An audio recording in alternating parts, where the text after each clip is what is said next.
হয় সমগ্ৰ অসমত সোপাধৰালৈ এক চাঞ্চলকৰ সৃষ্টি কৰিছে।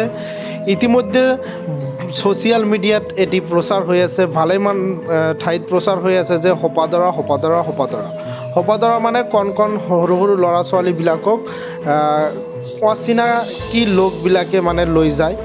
ইতিমধ্যে এই ঘটনা বিয়পি পৰাৰ পিছতে চেঙাৰ আলুপতি থানাৰ অন্তৰ্গত ৩ নং বাগমাৰা ওচৰত সোপাধৰা সন্দেহত এজন লোকক ইতিমধ্যে গাঁওবাসীয়ে আবদ্ধ কৰি ৰাখিছে। ৰাজ্যখনত সোপাধৰাৰ আতংকময় পৰিৱেশৰ সময়তে বৰপেটা জিলাৰ ৩ নং বাগমাৰা ওচৰত সংঘটিত হয় এক চাঞ্চল্যকৰ ঘটনা। জানিব পৰা মতে নিশা ২ বজাত ৩ নং বাগমাৰা ওচৰৰ জামাল আলীৰ ঘৰৰ বাৰান্দাত বহি থকা অৱস্থাত প্ৰত্যক্ষ কৰে এই লোকজনক। সোধ-পোছ কৰাৰ সময়ত লোকজনে নিজৰ পৰিচয় শুদ্ধকৈ দাঙি নধৰাৰ ফলত এই চাঞ্চল্যকৰ সৃষ্টি হৈছে।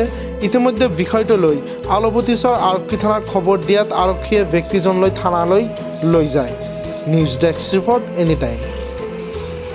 আবদ্ধ কৰা হয়েছে মানে কি এয়া মানে অলপ পাগল ধৰণৰ দেখা যায়।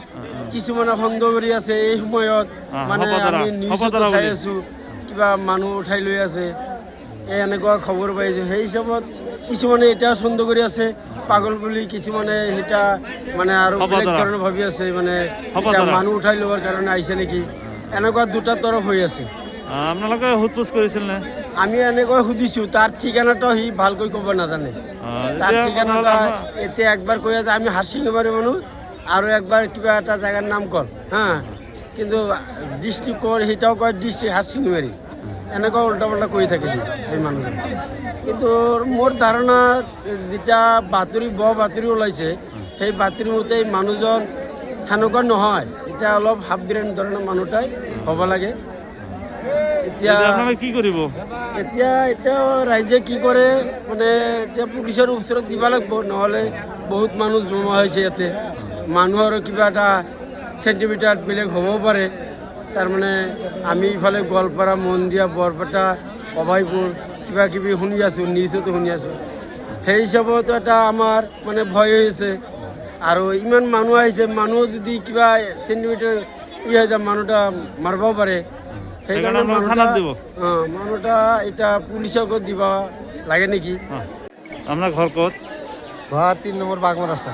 আচ্ছা, এই ঘটনাটো যে হৈছে সোপাধৰা সন্দেহত এজন মানুহ যে আপোনালোকে দেখা পাইছে, কি হৈছিল আচলতে? ৰাতি ২টা বজাত জামালৰ ঘৰৰ বাৰিন্দাৰ ঘৰৰ দৰজাৰ সন্মুখে বহি আছে, পৰে সি ধৰি আটকাইছে। আপোনালোকে কি সন্দেহ কৰে? সন্দেহ মানে এই মোবাইলত দিছে মানে ল'ৰা ছোৱালী বোলে লৈ যা, সেইকাৰণে এটা সন্দেহ হৈছে। এতিয়া মানুহজনক ৰাখিছে ঘৰত আবদ্ধ কৰি, সেইকাৰণে ঘৰত। এতিয়া কি কৰিব? এতিয়া মই থানায় জমা দিব লাগিব। আগে পিছে এনেকুৱা ঘটনা হৈ আছে নে? হৈ আছে, মোবাইলত আহে, খবৰ আহে, জাগাই জাগাই মানে মানুহ এৰকম লৈ যায়। মানুহজনক আপোনালোকে সোধ-পোছ কৰাত সোধ-পোছ কৰিছোঁ, সি ঠিকনা এই নানান ধৰণে কয়।